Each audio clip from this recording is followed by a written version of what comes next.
अस्सलाम वालेकुम दोस्तों, कैसे हो दोस्तों। आप देख रहे हैं मेरा यूट्यूब चैनल। आज की जो वीडियो है आपके लिए शानदार होने वाली है, क्योंकि आज का जो मैच है बांग्लादेश वर्सेस पाकिस्तान का, उसमें सेमीफाइनल था और सेमीफाइनल में पाकिस्तान ने वो मैच अपने नाम कर लिया है।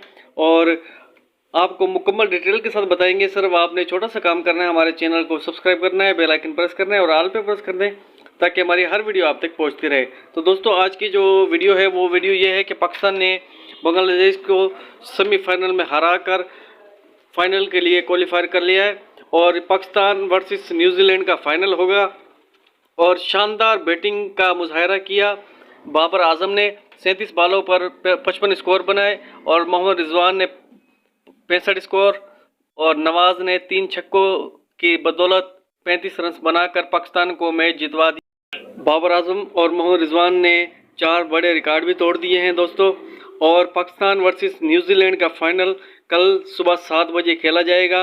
अगर आपको ये वीडियो अच्छी लगे तो हमारे चैनल को सब्सक्राइब करें, बेल आइकन प्रेस करें और लाइक करें, कमेंट करें। मिलते हैं नेक्स्ट वीडियो में। अपना ख्याल रखिएगा। आज तक के लिए इतना ही। अस्सलाम वालेकुम।